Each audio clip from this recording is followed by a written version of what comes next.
This channel does not promote any violent, harmful, or illegal activities. All content provided by this channel is meant for an educational purpose only. নিয়োগ দুর্নীতির ক্ষেত্রে শুরু থেকেই বিরোধীদের নিশানায় শাসক দল, নাম জড়ায় খোদ প্রাক্তন শিক্ষামন্ত্রীর।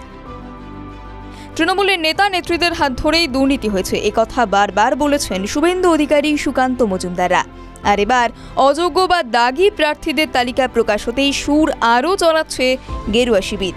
কারণ সামনে আসছে একের পর এক তৃণমূলের নেতা নেত্রীর নাম। হুগলি জেলা পরিষদের সদস্য 2013 থেকে 2018 পর্যন্ত হুগলি জেলা পরিষদের শিক্ষা কর্মাধ্যক্ষ ছিলেন সাইনা সুলতানা। আর এইটা খানাকুলের ঘোষপুর গ্রাম, মাইনান গ্রাম, ঘোষপুর গ্রাম পঞ্চায়েতে সাইনা সুলতানার বাড়িতে আমরা এলাম এবং বারবার আমরা সাইনা এবং তার বাড়ির লোকজনের সঙ্গে কথা বলার চেষ্টা করলাম, কিন্তু কেউ গেট খুললো না। যদিও দেখা যাচ্ছে যে বাড়ির ভেতরে আছে, কিন্তু বাড়ির যে মেন গেট, প্রধান যে গেট, সেটা বন্ধ, ভেতর থেকে বন্ধ করা আছে। তাহলে বাড়ির মধ্যে কেউ আছে, কিন্তু কেউ কথা বলতে চাইলে না।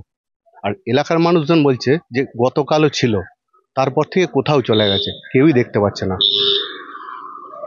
আর যে এসএসসি যে তালিকা বেরিয়েছে, সেই তালিকাতে নাম জলজল করছে সাইনা সুলতানা দাগীদের তালিকায়।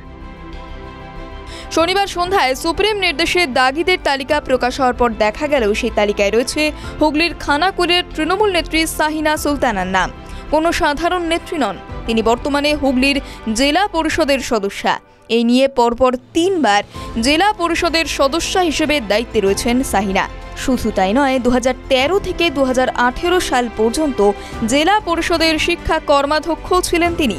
আর সেই সময় এসএসসির এই চাকরি পান বলে অভিযোগ। 2018 পর 2023 পর্যন্ত জেলা পরিষদে ছিলেন সাহিনা। বর্তমানেও রয়েছেন সদস্যা হিসেবে।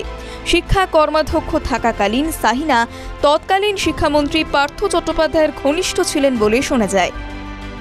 অনৈতিকভাবে কিছু করলে সেটা হয়তো এতে প্রসেসিংয়ে পড়ে গেছে, সবাই যাবে, দলের নেতা বলেই যে সে বেঁচে যাবে, তারা এই তো আমাদের সব নেতারা জেল খাটছে করছে না। এগুলো আমি মনে করি যে এগুলো খুবই নোংরামি। তার কারণ হচ্ছে আমাদের তৃণমূল ক্ষমতায় আসা পরে এই জিনিসগুলো ঘটেছে। অতএব এ ব্যাপারে কোনোভাবেই কোনো দলের ছেলেদিকে ইনভলভ হওয়া উচিত নয়, আমি মনে করি বিচারাধীন। তো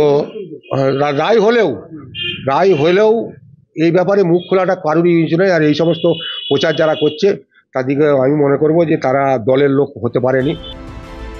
প্রথমে বাঁকুড়ার একটি স্কুলে চাকরি পান তিনি, পরে খানাকুলের রাজহাটি বন্দর হাই স্কুলের শিক্ষিকা পদে কর্মরত ছিলেন।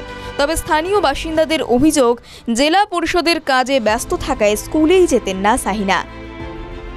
ও তো স্কুল মাস্টারই করছিল, তারপরে তো এখন আমি কলকাতায় তাকে সেখানে চলে গেছে শুনুন তো, পরীক্ষা না দিয়ে চাকরি হলে সেটা যাই অসম্ভব।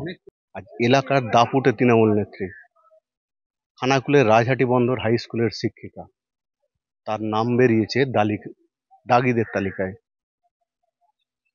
আর সেই নিয়েই এলাকাতে যত আমরা এসে হাজির হয়েছি, এলাকার মানুষজন আসছে, দেখতে আসছে কি হয়েছে বিষয়টা।